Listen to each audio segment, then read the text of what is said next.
Agnesa, ta shëndojmë informatat të tjera me ju, bashkë me Besjana. Mirë mëngjesi, Besjan. Agnesa, mëngjesi edhe për ty dhe për krej shikuesit, shpresoj që je kënaqur në pushem edhe mirë se u riktheve. Ta gjatë tërë javës, se ne sot takohemi me Agnesën. Që kam qenë pushem me së cilën. Pse e kam kuptu, se 2 javë nuk kanë qenë.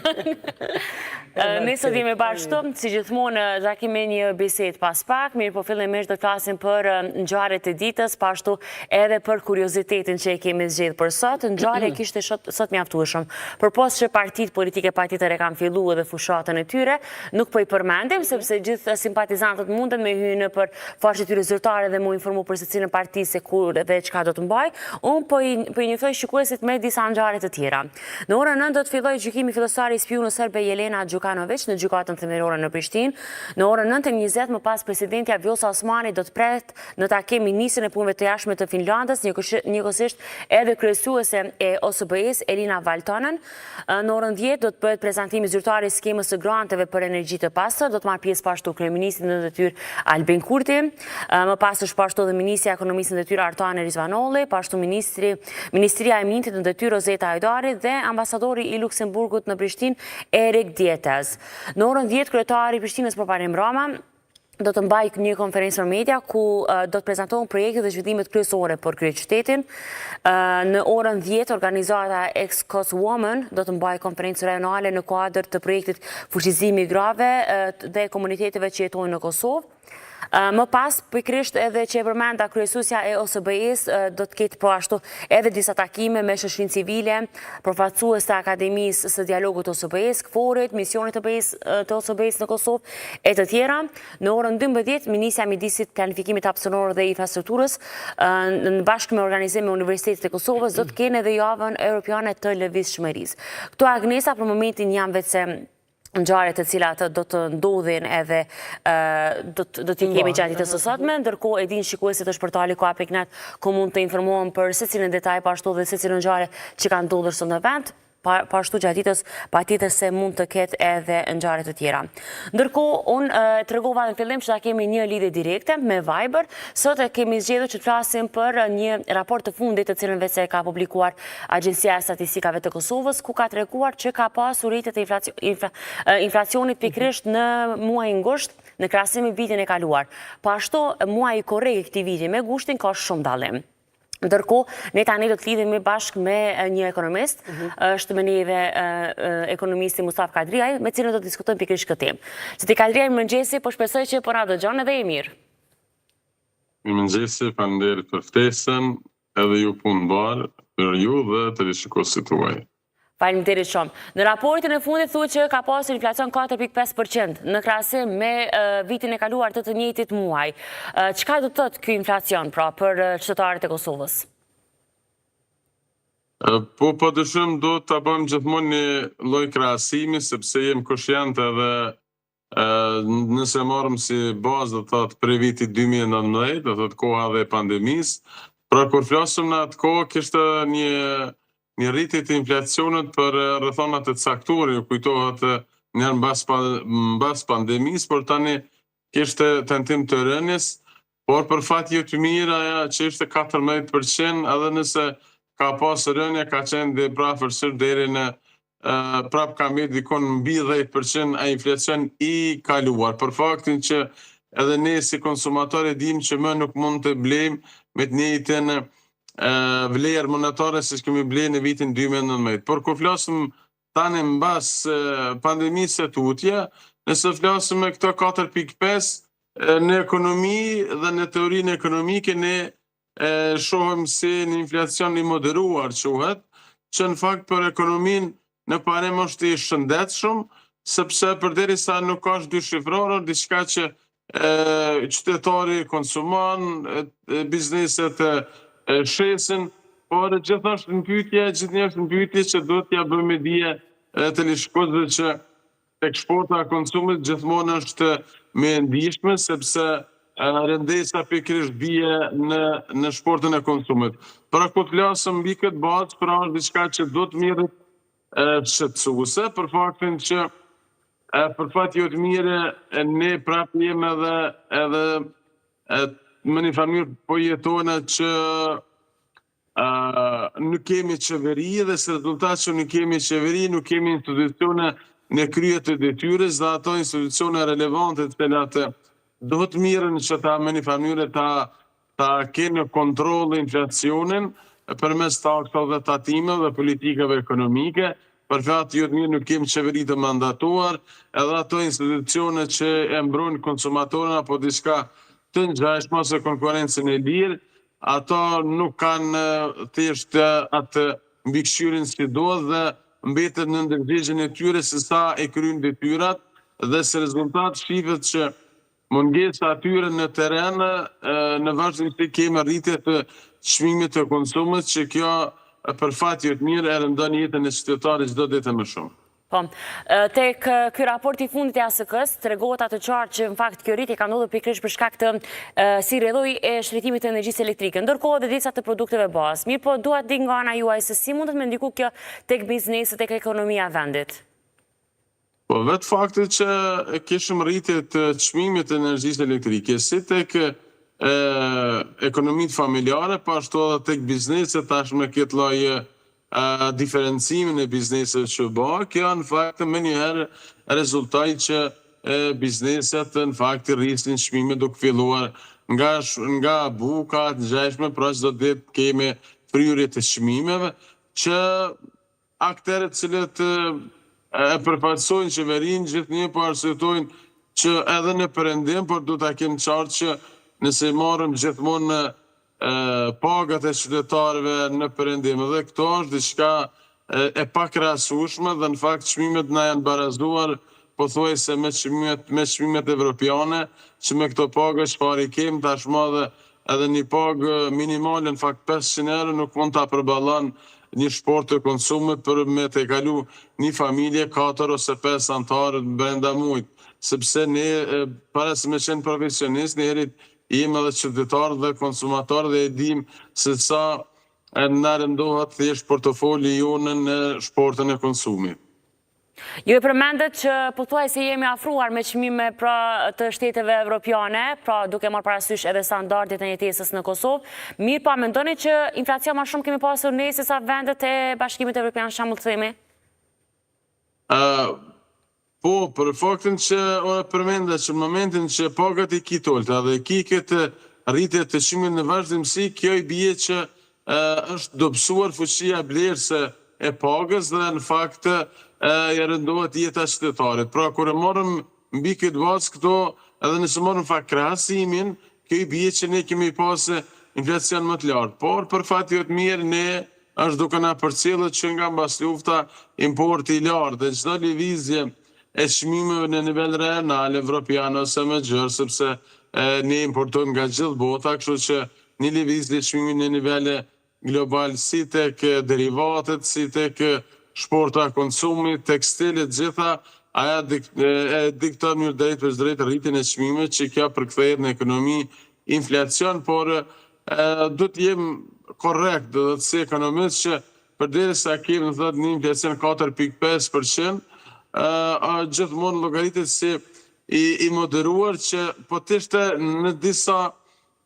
si me thonë, në disa faktorë tjerë që nuk do të kishin prek shumë shportën e konsumit, me një farë mënyre nuk do të ishte dhe fare problem. Por kur flasim të pjesa e shportës e konsumit që çdo ditë qytetari përballet me blerje, kjo është shqetësuese, por që tash përveç që qeveritarët tonë po arsytojnë një gjë të tillë, gjë që është një trend evropian ose global, një herët e përmendat gjatë bisedës që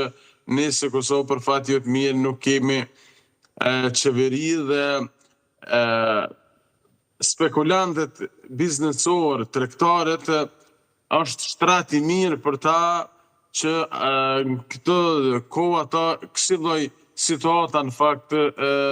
dojnë, kërkojnë që në fakt aparati shtetëror mos jetë në krye të detyrës që ato të manipulojnë me çmime duke rënduar jetën e qytetarit. A presni që të kemi ndryshimet më në statistika pikërisht në varfërinë? E kam fjalën në statistikat e muajve të ardhshëm. Du të bëjmë dije edhe qeverisë, por edhe qytetarëve që edhe raportet e Bankës Botërore që në vazhdimsi kanë treguar që kur kemi bisedu edhe shumë herë edhe me ju dhe në studion e ju që kemi pas rritje ekonomike që në momentet e sakture është kërkosur në fakt qeveria aktuale, vlerësoj që edhe pa institucione dhe pa qeveri qytetari konsumon, tregtari punon dhe në fakt për këto po shihet që për një rritje të inflacionit ose një rritje ekonomike edhe pa institucione ky qytetar ka ditur të mbijetoj edhe në vitet 90 kur kemi qenë me atë represionin politike ekonomike lirë më tani. Pra një diçka që nuk është më të krekoset qeveria apo të lavdrohet pse kemi pas një rritje ekonomike apo diçka një zhvillim ekonomik me këto shifra. Por është diçka që edhe pa qeveri të mandatuar, pra qytetari konsuman që në momentin që këtu po shihet që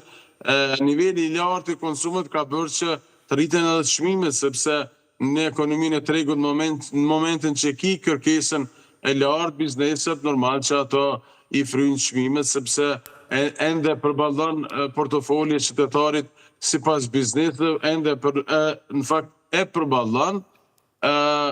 atë çmim të shportit së konsumit që aty në biznes gjithmonë e kam kujtuar që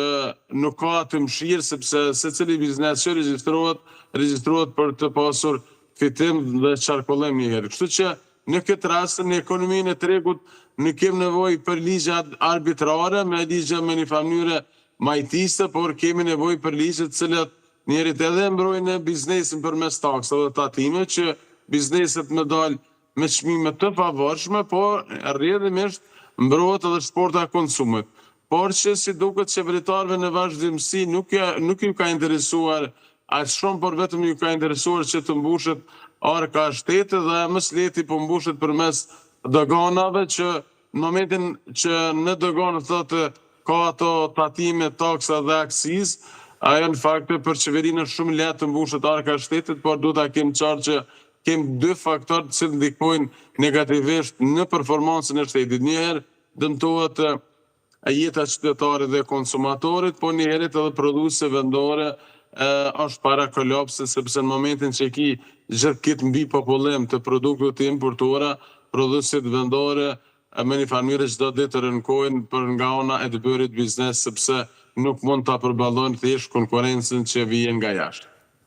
Zoti Katjani, deri më tani përmendëm pra shportin e konsumatorit, çmimet të produkteve bazë të cilat na duhen për çdo ditë, njëkohësisht edhe energjia elektrike është shumë e rëndësishme edhe është e domosdoshme për jetesën tonë. Mirë po tek raporti i Agjencisë së Statistikave të Kosovës thuhet që ka pasur pashtu shtrëngtim edhe të pushimeve të organizuara, biletave të fluturimeve. Si e shihni këtë kërkesën e konsumatorëve? Mendoni që është luks apo domosdoshmëri?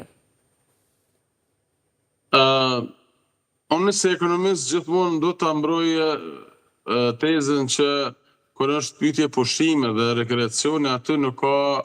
në atë kuptimin jo keqardhje, por diçka që ai ka ambicet që të arrijë standardin e vet, dhe për mua është pozitive kur qytetari i Republikës Kosovës e ka të gatishmëri që të bëjë thjesht pushime, por tek pjesa e pushime, për shembull, në pjesën e luksit, për shembull nëse konsumon duhanin, alkoholin, pushimet me një mënyrë nuk i ndal, është diçka që aty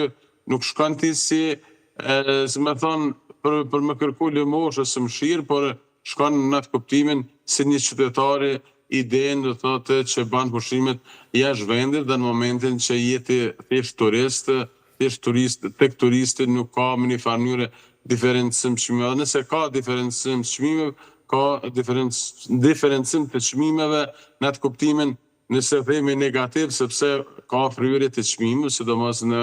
sezon, diçka është shumë normale, por që tek pjesa e turizmit vlerësoj që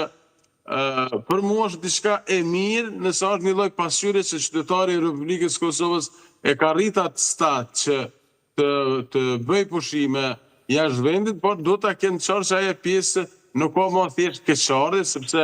aty i ka ambicet, i ka dëshiret që bashkë me familjen vet të bëj pushime, që diçka e mirësore, por nuk do të hyjë në këtë pjesën që të krijohet si një lloj shqetësimi në raport me shportën e konsumit. Edhe një pyetje të fundit, mendon që me të vërtetë të shtrejtime kanë ndiku kësaj here si vjetë, themi, këtë verë të kosovarët, apo prapë se prapë pushimet i kanë pasur shenjta nuk i kanë prish planet e tyre, si do që t'jenë të ardhurat? Do të ta kemë qartë që kjo është edhe ndikimi i rrethit, është diçka që ndoshta momentet caktune nuk do të thotë që çdo familje i ka të ardhurat dhe komoditetin të bëj pushime, por do ta kemë qartë që fëmijët, familja ndikohen nga rrethi që tash të prindi me çdo kusht tenton që të kurseja apo të bëjnë një zgjidhje që s'poko të bëjnë një pushim brenda një jave, 3-4 ditë apo 10 ditë, varet sa e ka buxhetin, por që në këtë drejtim thash, nuk ka këto thjesht keqardhje, këtu ka gatishmëri të qytetarit që të bëj pushime dhe në këtë drejtim po e merr që të rritet standardi i qytetarit të Republikës Kosovës që të bëj pushime dhe të uroj që pushimet bëhen çdo herë e më mirë, sepse në momentin që ki në fakt rritje të gatishmërisë për pushime, këto tregon që qytetari në fakt e përballon. Është një ndër treguesit që qytetari e ka rritë standardin e jetës. Këto janë ato që më thonë thjesht treguesit ekonomik që mund t'i marrim. Një ndër treguesit ekonomik. Edhe ne të njëjtën, po shpresojmë që në fakt verës në tjetër t'i kenë pushimet edhe më të mira dhe jo të mos marrin kredi kosovarët për me shku në pushime, sepse kredia mendoj që është shumë e domosdoshme edhe nuk merret për pushime, sepse kemi pasur apo edhe lajme të fundit që shumë marrin kredi për me bë edhe pushime. Kjo një fenomen i paspjeguar nga ana ekonomike që zakonisht kur flasim mbi bazën e ekonomisë dhe teorisë ekonomike, kredia merret nëse flasim në nivel të ekonomive familjare dhe një investim, për shembull në investim në banem apo diçka të tillë ose në shkollim, por kur flasim me marr kredi ose overdrafte për me shku në pushime, është diçka pa kuptim, por gjithmonë e përmenda gjatë bisedës që ai ndikimi, impakti nga rrethi po e bën veten që tash kryefamiljari me çdo kusht tenton që t'ja mundson familjes një pushim o me overdraft, o me kredi, ose me ndonjë kursim, vetëm që ta shkrep një foto në Bregdet ku do që është, por që kjo për mua është diçka në kuadër të normales kur ka gatishmëri për të bërë pushime jashtë vendit, sepse dihet që Kosova nuk ka deti, kështu që më së afërm që mund të frekuentojnë është Republika e Shqipërisë. Zoti Kadriaj, faleminderit shumë për kohën edhe për gjitha këto informatat të cilat na solli sot në programin e mëngjesit. Është kënaqësi si gjithmonë, mirupafshim. Faleminderit, është kënaqësia dhe jona gjithashtu. Ne tani Agnes